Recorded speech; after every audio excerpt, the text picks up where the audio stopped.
क्या आप जानते हैं, कभी कभी भगवान के सबसे निकट रहने वाला मनुष्य सबसे अधिक कष्ट भोगता है। गांव के बाहर एक छोटी सी कुटिया में एक अत्यंत निर्धन ब्राह्मण निवास करता था, जिसके पास धन नहीं था, पर जिसकी भक्ति अपार थी। उसके घर कई कई दिनों तक चूल्हा नहीं जलता था और उसके बच्चे भूख में ही सो जाया करते थे। फिर भी प्रत्येक प्रातः वह नदी के तट पर जाकर कहता, हे नारायण, मुझे भूख से अधिक शिकायत करने का भाव मत देना। एक दिन मंदिर के द्वार पर एक वृद्धा माता ने उसे दान स्वरूप 2 मुट्ठी चावल प्रदान की।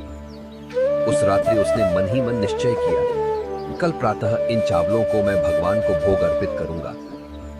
किंतु उस रात्रि भाग्य ने कुछ और ही लिख रखा था। अंधकार में चोर आए और दान का वह अन्न चुरा ले गए। वृद्धा माता की आंखों से आंसू बह निकले और उनके मुख से ये शब्द निकले, जो इस अन्न को स्वार्थ से ग्रहण करेगा वह जीवन भर अभाव में रहेगा।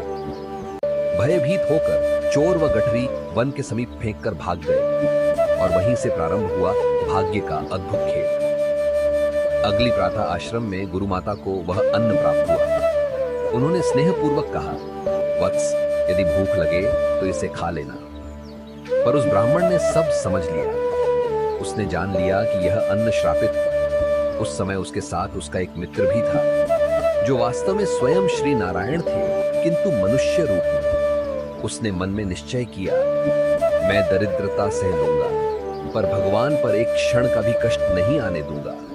और उसने समस्त अन्न स्वयं ग्रहण कर लिया। उस क्षण स्वयं भगवान की आंखों से आंसू बह निकले, क्योंकि उन्हें ऐसा भक्त मिल गया था जो अपने दुहक को सह गया, पर भगवान के दुहक की कल्पना भी न कर सका।